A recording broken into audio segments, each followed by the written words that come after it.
وہ اکیلا ہے رحمان ہونے میں، رحیم ہونے میں، الصمد ہونے میں، السمیع ہونے میں، البصیر ہونے میں، العزیز ہونے میں، الحکیم ہونے میں، الحی ہونے میں، القیوم ہونے میں.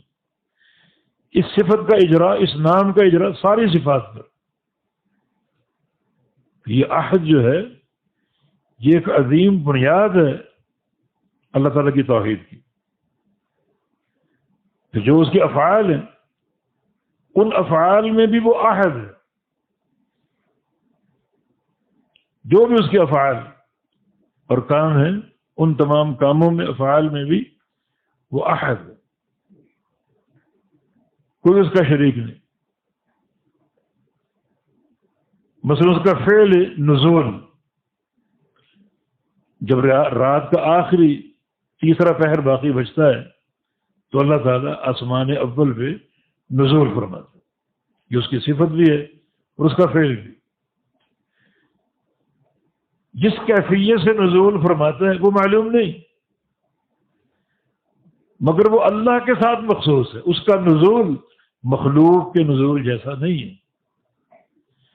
شیخ الاسلام کی طرف جو قصہ ایک منسوب کرتے ہیں، ممبر پر وہ درس دے رہے تھے، کسی نے کہا کہ اللہ تعالیٰ کے نزول کی کیفیت بتاؤ، تو ممبر سے نیچے اترا کہ اللہ اس طرح اترتا ہے. یہ قصہ باطل ہے، مکذوب ہے.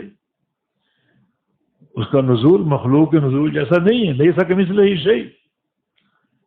تو اپنے افعال میں وہ اکیلا ہے، یکتا ہے. تو یہ جو احد اس کی صفت ہے، یہ مجموع صفات، سارے ناموں، سارے اسماء، سارے صفات اور سارے افعال کی اساس اور بنیاد ہے. اللہ تعالیٰ اکیلا فی ذاتہ وفی صفاتہ وفی افعالہ. تو اس صفت میں بڑی جامعیت ہے.